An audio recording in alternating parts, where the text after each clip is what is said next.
శ్రీగురుభ్యో నమః. హరి ఓం. శ్రీమహాగణాధిపతయే నమః. శ్రీమహాసరస్వత్యై నమః. శ్రీగురుభ్యో నమః. హరి ఓం. తల్లి నిన్ను దలంచి పుస్తుకము చేతంబూనితిన్, నీవు నాయుల్లంబందున నిల్చి జృంభణముగా నుక్తుల్ సుశబ్దంబు శోభిల్లన్ బల్కుము. నాదువాక్కునను సంప్రీతిన్ జగన్మోహిని, పుల్లాబ్జాక్షి సరస్వతి భగవతి భారతి పూర్ణేందు బింబాననా.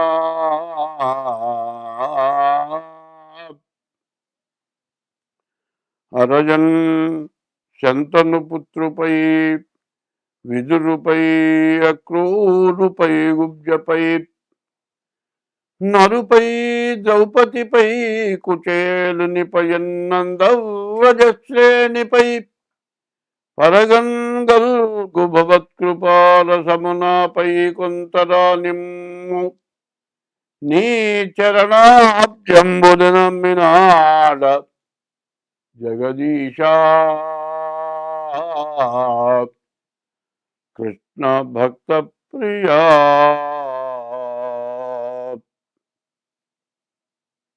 యుగాలు 4. మొదటిది కృతయుగం, రెండోది ద్వాపర యుగం, రెండోది త్రేతాయుగం. మొదటిది కృతయుగం, రెండోది త్రేతాయుగం, మూడోది ద్వాపర యుగం, నాలుగోది కలియుగం. యుగాలు 4. ఇప్పుడు జరుగుతున్న యుగం కలియుగం. ఈ కలియుగం అనేది ఆది యుగం. మొట్టమొదట వచ్చిందని యుగాది అన్నారు. అంటే సంవత్సరాది అంటారు, సంవత్సరాది కాదు, యుగాది. యుగ ఆది అంటే యుగం ప్రారంభమైన రోజును యుగాది అన్నారు. ఈ యుగాది చాలా విశేషమైంది. ఈ సంవత్సరం, ఈ యుగాది పేరు ఏమిటంటే పరాభవనామ సంవత్సరం. 19/3/2026 ఇది పరాభవ నామ సంవత్సరం. ఈ పరాభవ నామ సంవత్సరానికి అర్థం ఏంటంటే పరుల చేత భంగపడటం పరాభవం, ఇతరుల చేత వంచింపబడటం జరుగుతుందని. అయితే ఇటువంటిది మనకు జరగకుండా ఉండాలి. ఎవరికైనా ఒకళ్ళ చేత మాట పడటం అంటే చాలా కష్టం. అటువంటి పరిస్థితి రాకుండా మనం అందరం కూడా తలకాయ ఎత్తుకొని తిరగాలి. ఏ బాధ లేకుండా సంతోషంగా ఉండాలి. అట్లా ఉండాలి అంటే ఈ యుగాది సంవత్సరాది రోజున మనం పంచాంగ శ్రవణం అంటారు. పంచాంగం అంటే తిథి, వారం, నక్షత్రం, యోగం, కరణం, ఈ 5 కలిసి పంచాంగం. ఈ పంచాంగ శ్రవణం చేయాలి. ఈ పంచాంగ శ్రవణం ఎందుకు చేయాలి అనేది చెప్పుకుందాం. శ్రీకళ్యాణ గుణావహం రిపుహరం దుస్వప్న దోషాపహం గంగా స్నాన విశేష పుణ్యఫలదము గోదానతుల్యం నృణాం ఆయుర్వృద్ధిదముత్తమం శుభకరం సంతాన సంపత్ప్రదం నానాశాస్త్ర సుసాధనం సముచితం పంచాంగమాకర్ణ్యతాం. ఈ పంచాంగం ఎందుకు వినాలి? వింటే మనకు వచ్చేది ఏమిటి? శ్రీకళ్యాణ గుణావహం. మన ఇంట్లో ఎప్పుడు శుభం జరగాలి, అశుభం జరగకూడదు, మంచి జరగాలి. మనకు శత్రువు అనేవాళ్ళు ఉండకూడదు. మనకు శత్రుత్వమే ఉండకూడదు. మన మీద ఎవరికి శత్రుత్వం ఉండకూడదు. చెడు కళలు రాకూడదు. చెడు కళలు వస్తే మన ఇంట్లో ఎవరో చచ్చిపోయినట్టు కళ వచ్చిందనుకోండి, కళ్ళలోనే ఏడుస్తారు, తీరా లేస్తారు, కళ్ళు చూస్తారు. చూసినా కూడా ఆ మనిషి చచ్చిపోయినాడు, ఎక్కడున్నాడు, ఏమైపోయింది, కటికని చూస్తారు. ఆ మనిషి కనపడేంత వరకు కడుపులో ఆవేదన. ఇది దుస్వప్నం. ఇటువంటి చెడు స్వప్నాలు రాకూడదు. మరి గంగా స్నాన విశేష పుణ్య ఫలదం. గంగా స్నానం చేయాలి. గంగా స్నానం చేస్తే విశేషమైన పుణ్యం వస్తుంది. ఈ గంగా ఎటువంటిది? హరిపాదోద్భవీం గంగాం అన్నారు. విష్ణుమూర్తి యొక్క పాదాల యందు నుంచి ఉద్భవించి భూలోకంలోకి గంగ వచ్చింది. ఈ గంగ అసలు ఎక్కడ ఉంది? హిమాలయాల మీద పరమేశ్వరుడు ఉన్నాడు. పరమేశ్వరుడు శిరస్సున గంగ పెట్టుకున్నాడు. ఆ గంగ ఒక్క బొట్టు విష్ణుమూర్తి యొక్క పాదాల యందున పడ్డది. ఆ గంగ ప్రపంచం మొత్తం వచ్చేసింది. మరి హరిపాదోద్భవీం గంగాం అన్నారు. హరిపాదాల నుంచి ఉద్భవించిన గంగ సమస్త పాపాలని పోగొడుతుంది. ఈ గంగ అటువంటి గంగా స్నానం చేసిన విశేషమైన పుణ్యం రావాలి మనకు. గోదాన పుణ్యం త్వయం రుణాం. దూడతో కూడిన గోవుని దానం ఇచ్చినటువంటి సత్ఫలితం రావాలి. ఆయుర్వృద్ధిదముత్తమం. మనిషికి 120 సంవత్సరాలు మానవుడికి ఆయుష్ ఇచ్చాడు. మరి ఇప్పుడు ఒక ఆయన ఉత్తర దేశంలో 145 సంవత్సరాలు ఇప్పుడే బతుకున్నాడు. ఇంకా అటువంటి ఆయుష్ కలగాలి. ఆయుర్వృద్ధిదముత్తమం శుభకరం. అటువంటివి మంచి జరగాలి. సంతాన సంపత్పదం. మంచి సంతానం కలగాలి. నానాశాస్త్ర సుసాధనం. అనేక శాస్త్రాలు ఉన్నాయి. ఒక్క శాస్త్రం చదవడమే చాలా కష్టం. అన్ని శాస్త్రాలు చదివినటువంటి ఫలితం మనకు కావాలి. ఇవి చదివితే మనకంత మంచి శక్తి జ్ఞానం వస్తుంది. ఇవన్నీ చేసినటువంటి ఫలితం ఉగాది సంవత్సరాది పండుగ రోజున ఈ పంచాంగ శ్రవణం చేస్తే ఇవన్నీ వస్తాయి. ఎటువంటిది? శ్రీకళ్యాణ గుణావహం రిపుహరం దుస్వప్న దోషాపహం గంగా స్నాన విశేష పుణ్యఫలదం గోదాన తుల్యం రుణం ఆయుర్వృద్ధిదముత్తమం శుభకరం సంతాన సంపత్ప్రదం నానాశాస్త్ర సుసాధనం సముచితం పంచాంగమాకర్ణ్యతాం. ఈ పంచాంగం వింటే అంత మంచి ఫలితం వస్తుంది. కాబట్టి సంవత్సరాది పండుగ రోజున ఉదయం పూట తెల్లవారుజామున లేచి తల స్నానం చేసి దేవుడి దగ్గర దీపారాధన చేసి మామిడి ఆకు తోరణం వాకిలి కట్టి దేవుడికి పూజ చేసి దేవుడికి నివేదన పెడతాం. ఏం పెడతాం? వేపపూత ప్రసాదం అంటారు. ఇది ఏమంటారు? మామిడాకు. మామిడి కాయ, మామిడికాయ తురిమి, మామిడికాయ తురుము, తర్వాత వేపపూత, తర్వాత చింతపండు, తర్వాత బెల్లం, షడ్రుచులు అంటారు. పులుపు, ఉప్పు, తీపి, చేదు, వగరు. ఈ షడ్రుచులు కలిగినటువంటి ప్రసాదాన్ని మనం తీసుకుంటాం. ఇది దేనికి? మన ఆరోగ్యం బాగుపడుతుంది, మంచి జ్ఞానం కలుగుతుంది. తర్వాత ఇన్ని రకాలు నాలుక తగలగానే ఒళ్ళు గగురు పొడుస్తుంది. విపరీతమైన పిలుపు కానీ విపరీతమైన చేదు కానీ నోటికి తగిలితే మరి ఒళ్ళు గగురు పొడుస్తుంది. అయితే కష్టం కానీ సుఖం కానీ బాధ కానీ దుఃఖం కానీ సర్వాన్ని మనం సమర్థించుకొని మనం ముందుకు వెళ్ళాలి. కాబట్టి ఈ వేపపూత ప్రసాదం తినాలి ఈ సంవత్సరాది పండుగ రోజున. ఇది పంచాంగ శ్రవణం. ఈ విధంగా పంచాంగ శ్రవణం చేస్తే మనకు అంతా శుభం కలుగుతుంది. ఎటువంటి గ్రహస్థితులు బాగుండకపోయినా మనకు మేలు జరుగుతుంది. కాబట్టి ఈ రోజున ఈ సంవత్సరాది ఎప్పుడు 19/3/2026 అంటే 2026 సంవత్సరం మార్చి నెల 19వ తారీఖు గురువారం పరాభవనామ సంవత్సరం ప్రారంభమైంది. ఈ పరాభవనామ సంవత్సరంలో మరి నవగ్రహాలు 9 గ్రహాలు కూడా రాజ్య పరిపాలన చేస్తాయి. గురువారం రోజున పంచాంగం ప్రారంభమైంది కాబట్టి గురువు రాజు అయినాడు, కుజుడు మంత్రి అయినాడు, అట్లాగే సేనాధిపతి చంద్రుడు, సస్యాధిపతి శుక్రుడు, ధాన్యాధిపతి బుధుడు, అర్ఘ్యాధిపతి చంద్రుడు, మరి అర్ఘ్యాధిపతి చంద్రుడు, మేఘాధిపతి చంద్రుడు, రసాధిపతి సూర్యుడు, నీరసాధిపతి శుక్రుడు. ఇట్లా 9 గ్రహాలకి 9 యొక్క స్థానాలు వచ్చినాయి. మరి చంద్రుడికి మొత్తం 3 చోట్ల ఆధిపత్యాలు వచ్చినాయి.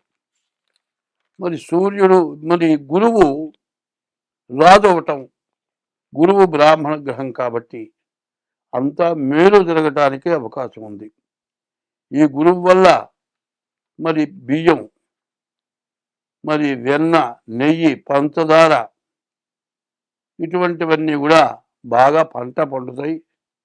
మరి ధరలు బాగా పెరుగుతాయి. సస్యాధిపతి శుక్రుడు అవటం చేత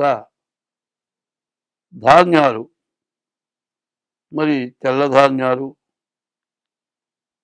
తెల్లటి భూములు బాగా పండుతాయి.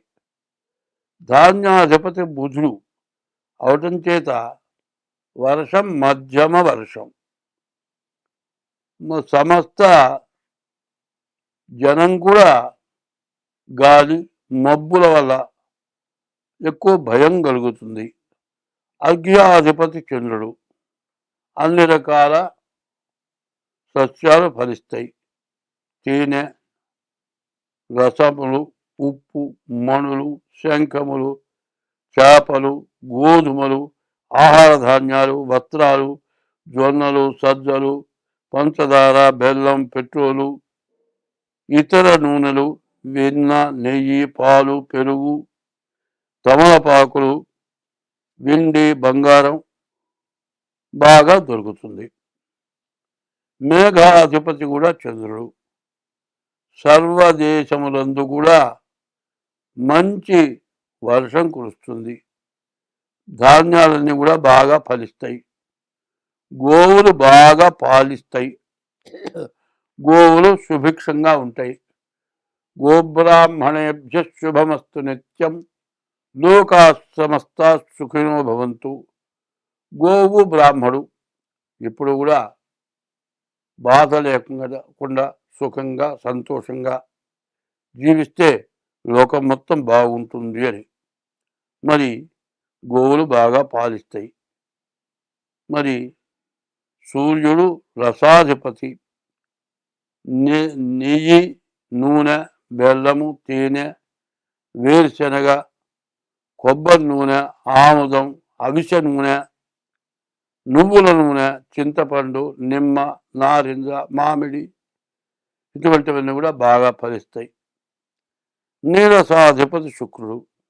కర్పూరం, అగరు, చందనం, బంగారం, వెండి, ముత్యాలు, వస్త్రాలు బాగా దొరుకుతాయి. కొంచెం ధరలు మాత్రం పెచ్చుగా ఉంటాయి. ఇది నవనాయకుల యొక్క ఫలితం. అయితే ఇంకో విషయం మనం పూర్తిగా తెలుసుకోవాలి. 27 నక్షత్రాలు ఉన్నాయి. ఈ 27 నక్షత్రాలని కూడా 3 భాగాలు చేస్తున్నాం. అంటే 3 భాగాలు, ఒక్కొక్క నక్షత్రాన్ని 3 భాగాలు. అంటే సంవత్సరానికి 3 భాగాలంటే 4 నెలలు ఒక భాగం. 4 మూళ్ళు 12 నెలలు. మొదటి భాగం 4 నెలలు, రెండవ భాగం 4 నెలలు, మూడవ భాగం 4 నెలలు. అట్లాగే అశ్విని దగ్గర నుంచి రేవతి వరకు 27 నక్షత్రాలకి కందాయాలు అంటారు. ఈ 3 కందాయాలు, మొదటి కందాయం 4 బాగా 4 నెలలు, రెండవ కందాయం 4 నెలలు, మూడవ కందాయం 4 నెలలు, 12 నెలలు కూడా ఎట్టా ఉంది చూద్దాం. అశ్విని నక్షత్రం విషమే శ్రద్ధలాభస్యాత్, బేచి సంఖ్య వస్తే అర్ధలాభం. సమేతు సమతా భవేత్, సరి సంఖ్య వస్తే వచ్చే ఆదాయం ఖర్చు సమానం. విషమే శ్రద్ధలాభస్యాత్, సమేతు సమతా భవేత్. తర్వాత ఇప్పుడు అశ్విని నక్షత్రం 4, 2, 4 మొత్తం సమానమైన సంఖ్య వచ్చింది కాబట్టి వచ్చే ఆదాయం ఖర్చు సమానం. అట్లాగే భరణి నక్షత్రం మొదటి కందాయం 7, రెండో కందాయం 0, మూడో కందాయం 2, మరి 7, 2, 9 వచ్చింది. వచ్చే ఆదాయంలో సగం లాభం. కానీ మధ్య కందాయం 0 వచ్చింది. 0 వస్తే ఏమిటి? మధ్య శూన్యే మనోవ్యధ. మధ్య కందాయంలో 0 వస్తే మనోవ్యాకులత. మూడవది కృత్తికా నక్షత్రం 3 వచ్చింది, బేస్ సంఖ్య, ఆదాయంలో సగం లాభం. చివరి కందాయం 0 వచ్చింది, అంత్యశూన్యే ఫలం స్వల్పం. చివరి కందాయం 0 వస్తే వచ్చే ఫలితం తక్కువ. రోహిణి నక్షత్రం చూద్దాం. రోహిణి నక్షత్రానికి వచ్చేప్పటికల్లా 5, 2, 3 మొత్తం 10. సమేతు సమతా భవేతు, వచ్చేది ఖర్చు సమానం. తర్వాత ఆర్ద్ర నక్షత్రం 3, 1, 4, 4, 8 మరి సమసంఖ్య వచ్చింది. ఈ సమసంఖ్య వచ్చే ఆదాయం ఖర్చు సమానం. పునర్వసు నక్షత్రం ఇది కూడా 10, 6, 2, 2 10 వచ్చింది. 6, 4, 10. ఈ 10 కూడా సమేతు సమతా భవేతు, వచ్చే ఆదాయం ఖర్చు సమానం. పుష్యమి 1, 2, 2 ఇది 5 వచ్చింది. ఇది బేసి సంఖ్య. మరి విషమే శ్రద్ధలాభశ్చాత్, మరి బేసి సంఖ్య వచ్చే ఆదాయంలో సగం మిగులుతుంది. ఆశ్లేష నక్షత్రం ఉంది. మొదటిది 4, 2, 1, 3, 3 మొత్తం 8. వచ్చే ఆదాయం ఖర్చు సమానం. మఖా నక్షత్రం ఉంది. మొదటి కందాయం 7, రెండవ కందాయం 2, మూడవ కందాయం 1. ఇది కూడా 10 వచ్చింది. సమేతు సమతా భవేతు, వచ్చే ఆదాయం ఖర్చు సమానం. పుబ్బా నక్షత్రం ఉంది. మొదటి కందాయం 2, రెండవ కందాయం 0, మూడవ కందాయం 4. మొత్తం 6 సమసంఖ్య వచ్చింది కాబట్టి వచ్చే ఆదాయం ఖర్చు సమానం. మధ్య శూన్య మనోవ్యధ, మధ్య కందాయం 0 వచ్చింది కాబట్టి మనోవ్యాకులత ఎక్కువగా ఉంటుంది. తర్వాత ఉత్తరా నక్షత్రం 5, 1, 2, 5, 3, 8. వచ్చే ఆదాయం ఖర్చు సమానం. హస్త నక్షత్రం వచ్చేప్పటికల్లా మరి మొదటి కందాయం 0, మూడో కందాయం 0, మధ్యలో 2. వచ్చే ఆదాయం ఖర్చు సమానం. మరి మొదటి కందాయం ఆదిశూన్యే మానవ వ్యాధి, మరి ఆ మొదటి కందాయం 0 మనోవ్యాధి, అంత్యశూన్యే ఫలం స్వల్పం. మరి చివరి కందాయం 0, మరి వచ్చే ఫలితం స్వల్పం. మొదటి కందాయం 0 అంటే వ్యాధి. చిత్తా నక్షత్రం వచ్చింది. చిత్తా నక్షత్రానికి వచ్చేప్పటికల్లా 3, 3, 6 వచ్చింది. మధ్య కందాయం 0. మధ్య శూన్య మనోవ్యాకులత ఎక్కువగా ఉంటుంది. వచ్చే ఆదాయం ఖర్చు సమానం. స్వాతి నక్షత్రం వచ్చింది. 6, 1, 1 మొత్తం 8 వచ్చింది. ఇది వచ్చే ఆదాయం ఖర్చు సమానం. విశాఖ నక్షత్రం వచ్చింది. మరి 1, 2, 4, 4, 3, 7 వచ్చింది కాబట్టి వచ్చే ఆదాయంలో సగం ఆదాయం మిగులుతుంది. అనురాధ నక్షత్రం 4, 2, 6 వచ్చింది. వచ్చే ఆదాయం సమానం, వచ్చే ఆదాయం ఖర్చు సమానం. మధ్య శూన్యం వచ్చింది. మధ్య కందాయం 0 వచ్చింది కాబట్టి మనోవ్యాకులత ఎక్కువగా ఉంటుంది. జ్యేష్ఠ నక్షత్రం వచ్చేప్పటికల్లా 8 వచ్చింది కాబట్టి వచ్చే ఆదాయం ఖర్చు సమానం. చివరి కందాయం వచ్చేప్పటికల్లా 0 వచ్చింది కాబట్టి అంత్యశూన్యే ఫలం స్వల్పం. నువ్వు చేసే కష్టానికి ఫలితం చాలా తక్కువగా వస్తుంది. మూలా నక్షత్రం సమసంఖ్య వచ్చింది. వచ్చే ఆదాయం ఖర్చు సమానం. పూర్వాషాఢ నక్షత్రం కూడా 6 వచ్చింది. వచ్చే ఆదాయం ఖర్చు సమానం. మధ్యగంధాయం 0 వచ్చింది కాబట్టి మనోవ్యాకులత ఎక్కువగా ఉంటుంది. ఉత్తరాషాఢ నక్షత్రం వచ్చేప్పటికల్లా మొదటి కందాయం 0, మరి ఆది శూన్యే మనోవ్యాధి. మొదటి కందాయంలో 0 వస్తే వ్యాధి. బేసి సంఖ్య వచ్చింది కాబట్టి వచ్చే ఆదాయంలో సగం ఖర్చు సగం మిగులుతుంది. శ్రవణ నక్షత్రం వచ్చేప్పటికల్లా బేసి సంఖ్య వచ్చింది కాబట్టి వచ్చే ఆదాయంలో సగం మిగులుతుంది. ధనిష్ట నక్షత్రం సమసంఖ్య 6 వచ్చింది కాబట్టి వచ్చే ఆదాయం ఖర్చు సమానం. అయితే రెండో కందాయం మూడో కందాయం 0 వచ్చినాయి. మధ్యశూన్యే మధ్యకందాయం 0 వస్తే మనోవ్యాకులత. అంత్యశూన్యే ఫలం స్వల్పం. చివరి కందాయం 0 రావటం. వచ్చే ఫలితం చాలా తక్కువ. శతభిష నక్షత్రం వచ్చింది. 1, 1, 3 మొత్తం 5 వచ్చింది కాబట్టి బేస సంఖ్య వచ్చే ఆదాయంలో సగం మిగులుతుంది. మరి పూర్వాభాద్ర నక్షత్రం 4, 2, 1 మొత్తం 7 వచ్చింది కాబట్టి ఈ పూర్వాభాద్ర నక్షత్రం కూడా వచ్చే ఆదాయంలో సగం మిగులుతుంది.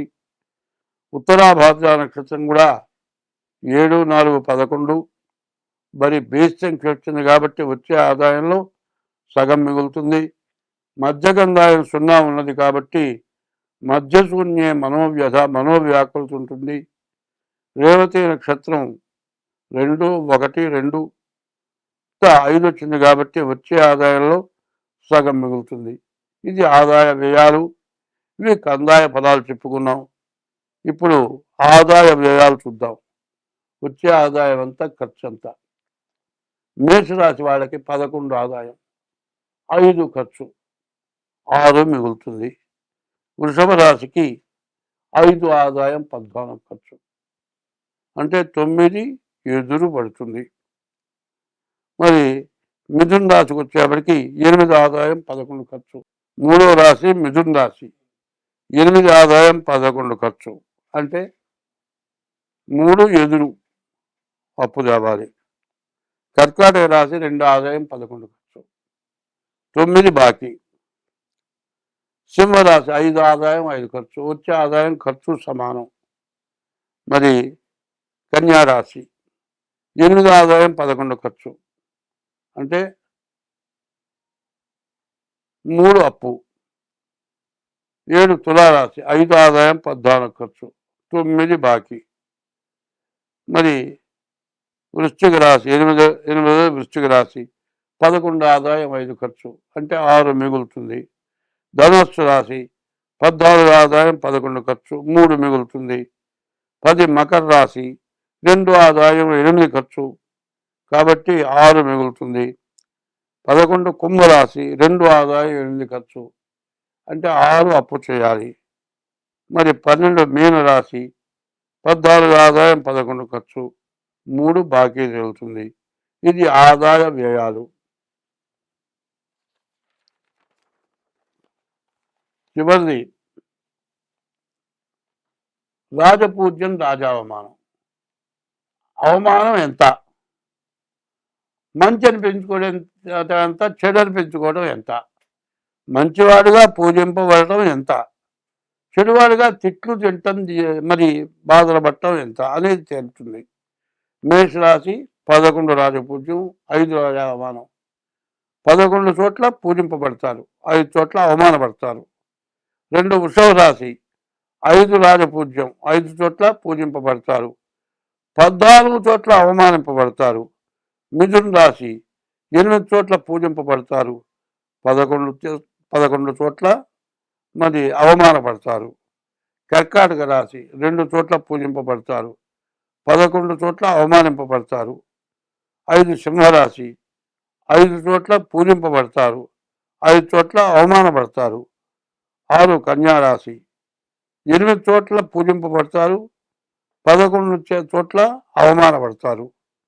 7వ రాశి తులారాశి తులారాశికి 5 చోట్ల పూజింపబడతారు, 14 చోట్ల అవమానపడతారు. 8 వృశ్చిక రాశి 11 చోట్ల పూజింపబడతారు, 5 చోట్ల అవమానింపబడతారు. 9 ధనస్సు రాశి 14 చోట్ల పూజింపబడతారు, 11 చోట్ల అవమానింపబడతారు. 10 మకర రాశి 2 చోట్ల పూజింపబడతారు, 8 చోట్ల అవమానింపబడతారు. 11 కుంభరాశి 2 చోట్ల పూజింపబడతారు, 8 చోట్ల అవమానింపబడతారు. మీన రాశి 14 చోట్ల పూజింపబడతారు, 11 చోట్ల అవమానింపబడతారు. ఈ పరాభవ నామ సంవత్సరము ఈ 12 నెలల ఫలితాలు ఏంటో చూద్దాం. ఈ 12 నెలలకి మొట్టమొదటి రాశి మేషరాశి. ఈ మేషరాశికి ఏలునాటి శని ప్రారంభమైంది. ఇప్పటికి సంవత్సరం అయింది. ఇంకా 6 సంవత్సరాల 6 మాసాల పాటు మరి ఏలినాటి శని జరుగుతుంది. తర్వాత ఈ రాశి వాళ్ళకి రవి, కుజుడు, బుధుడు, రాహువు ఈ గ్రహాలు బాగున్నాయి. దీనివల్ల వచ్చే ఫలితం ఏకాదశంలో ఈ గ్రహాలు ఉండటం చేత రవి బుధులిద్దరూ ఒక చోట ఉండటం చేత బుధాదిత్య యోగం, మంచి వ్యాపారాలు, ఎటువంటి వ్యాపారమైనా కూడా బాగా సాగుతుంది. కుజుడు బాగున్నాడు, ఇళ్ళు కానీ పొలాలు కానీ భూములు కానీ కొనుక్కుంటారు. బుధుడు బాగున్నాడు, బుధుడు వ్యాపారం సాగుతుంది. రాహు బాగున్నాడు, వచ్చే ఆదాయం మిగులుతుంది. కానీ కాలసర్పదోషం, రాహుకేతువుల మధ్య గ్రహాలు పడ్డాయి. మరి శుక్రుడు బాగున్నాడు, శుక్రుడు వల్ల వివాహాది శుభకార్యాలు జరుగుతాయి. ఏలినాటి శని వల్ల విపరీతమైన ఖర్చులు, విపరీతమైన బాధలు ఎక్కువగా ఉంటాయి. చదువుకుండే పిల్లలకు చదువు సాగదు, ఉద్యోగంలో కూడా ఇబ్బందులు వస్తాయి. ఇది మేషరాశి ఫలితాలు. మరి పరాభవనామ సంవత్సరం 3వ రాశి మిథున రాశి. ఈ పరాభవనామ సంవత్సరం మొత్తం ఫలితాలు ఎట్లా ఉన్నాయి మిథున రాశి చూద్దాం. ఈ మిథున రాశికి వచ్చేవాడి శుక్రుడు, కేతువు తప్పితే ఏ గ్రహాలు బాగాలేవు. కాబట్టి ఈ రాశి వాళ్ళకి పూర్తిగా కష్టాలు, నష్టాలు, ఖర్చులు ఎక్కువగా ఉంటాయి. చాలా బాధలు ఎక్కువగా ఉంటాయి. మరి ఎంతో జాగ్రత్తగా ఉండాలి. డేట్ ఆఫ్ బర్త్ ద్వారా జాతకం చూపించుకోవాలి. జాతకరీత్యా మీ కష్టాలు, నష్టాలు ఏమిటో బాగా ఆలోచించుకోవాల్సిన అవసరం బాగా ఉన్నది. ఈ రాశి వాళ్ళు ఎంత కష్టపడితే అంత కష్టం ఉంది. కాబట్టి ముందుగా డేట్ ఆఫ్ బర్త్ ద్వారా మీ జాతకం చూపించుకోండి. మరి దానికి తగిన ఉపశమనం చేసుకోండి. మీకు అన్ని విధాలా మంచి జరుగుతుంది. స్వస్తి.